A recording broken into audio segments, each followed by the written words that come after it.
അതിൻ്റെ അർത്ഥം സ്ഥാനാർത്ഥി നിർണയത്തിൽ CPM-ഉം ലീഗും തമ്മിൽ ഒരു രഹസ്യ ധാരണ ഉണ്ടായിട്ടുണ്ട് എന്നുള്ളതാണ്. ചില ആളുകളെ പാർലമെൻറ്റിലേക്ക് എത്തിക്കാൻ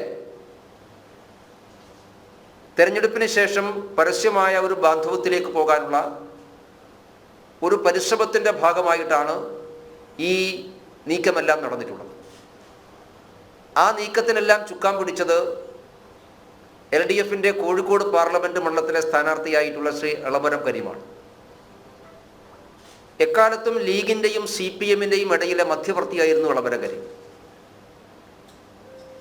കുഞ്ഞാലിക്കുട്ടിയുടെ ഒരു വലിയ മനസാക്ഷി സൂക്ഷിപ്പുകാരനായിട്ടാണ് എളമരം കരീം അറിയപ്പെടുന്നത്.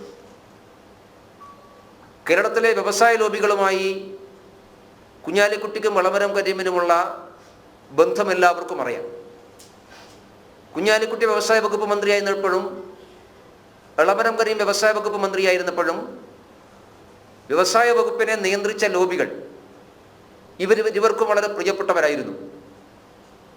കുഞ്ഞാലിക്കുട്ടിയുടെ അതേ നയങ്ങളാണ് LDF-ൻ്റെ രാഷ്ട്രീയ നിലപാടിന് വിരുദ്ധമായിട്ടാണെങ്കിൽ പോലും എളമരം കരീം വ്യവസായ വകുപ്പ് മന്ത്രിയായിരുന്ന സമയത്ത് നടപ്പിലാക്കിയത് എന്നെല്ലാവർക്കും അറിയാം. ആ കാലഘട്ടത്തിൽ ഇത് കേരളത്തിൽ വലിയ ഒച്ചപ്പാടുണ്ടാക്കിയിട്ടുള്ള സംഭവമാണ്. വലിയ അഴിമതി ആരോപണങ്ങൾ ആ കാലഘട്ടത്തിൽ ഉയർന്നു വന്നിട്ടുള്ളതുമാണ്.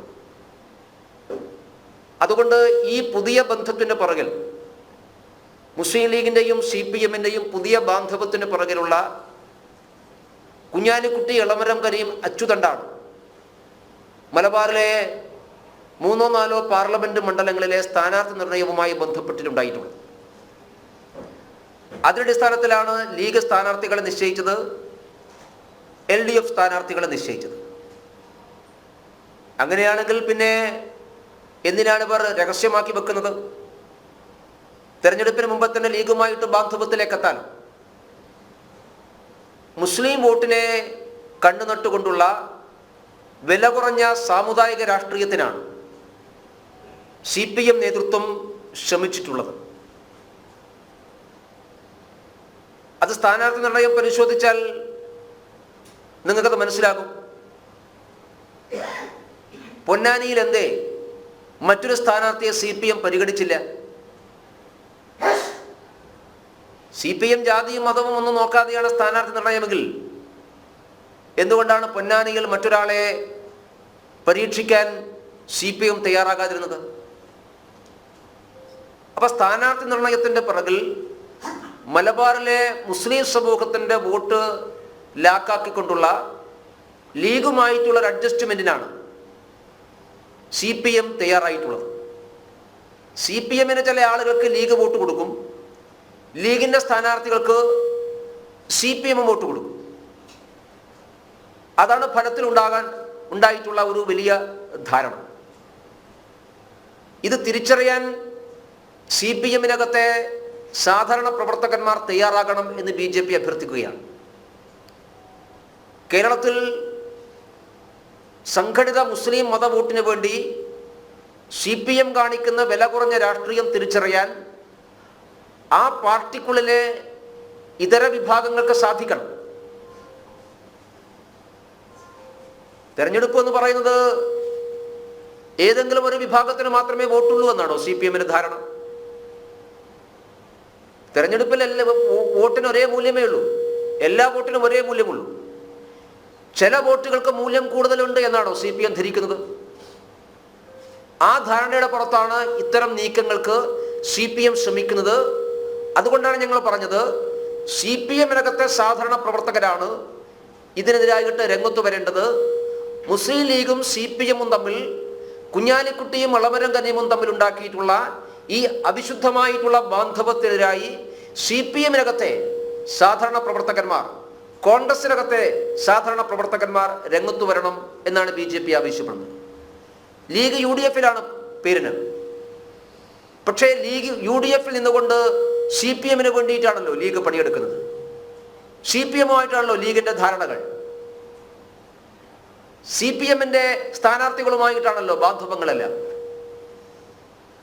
ഇവിടെ ഇരിപ്പിടവും അവിടെ കൂറുമായിട്ടുള്ള ഏർപ്പാട് എങ്ങനെയാണ് കോൺഗ്രസ് പ്രവർത്തകർക്ക് ഉൾക്കൊള്ളാൻ സാധിക്കുക? UDF നേതൃത്വം അറിഞ്ഞുകൊണ്ടാണോ ഈ ഏർപ്പാടൊക്കെ ഉണ്ടായിട്ടുള്ളത്? എന്തുകൊണ്ടാണ് ഇത് ചോദ്യം ചെയ്യാൻ കോൺഗ്രസ് നേതൃത്വത്തിന് കഴിയാതെ പോകുന്നത്? പൊന്നാനിയിലെ സ്ഥാനാർത്ഥിയുടെ പ്രസ്താവന വന്നിട്ട് മണിക്കൂറുകൾ, ദിവസങ്ങൾ കഴിഞ്ഞിട്ടും കേരളത്തിൽ ഏതെങ്കിലും ഒരു കോൺഗ്രസ് നേതാവ് ഇതിനെ ചോദ്യം ചെയ്യാൻ തയ്യാറായോ? ഇതിന്റെ വസ്തുത എന്താണ്? ലീഗ് മറുപടി പറയണം എന്ന് പറയാൻ തയ്യാറായോ? എന്തിനാണ് ലീഗ് നേതൃത്വത്തെ കോൺഗ്രസ് ഇങ്ങനെ ഭയപ്പെടുന്നത്? അപ്പൊ ഒരേപോലെ കോൺഗ്രസുമായിട്ടും CPM-ഉമായിട്ടും പരസ്പര ധാരണയുണ്ടാക്കി വിലപേശുകയാണ് ലീഗ്. ആ വിലപേശലിന് നിന്നുകൊടുക്കുകയാണ് കോൺഗ്രസിന്റെയും CPM-ന്റെയും നേതൃത്വം.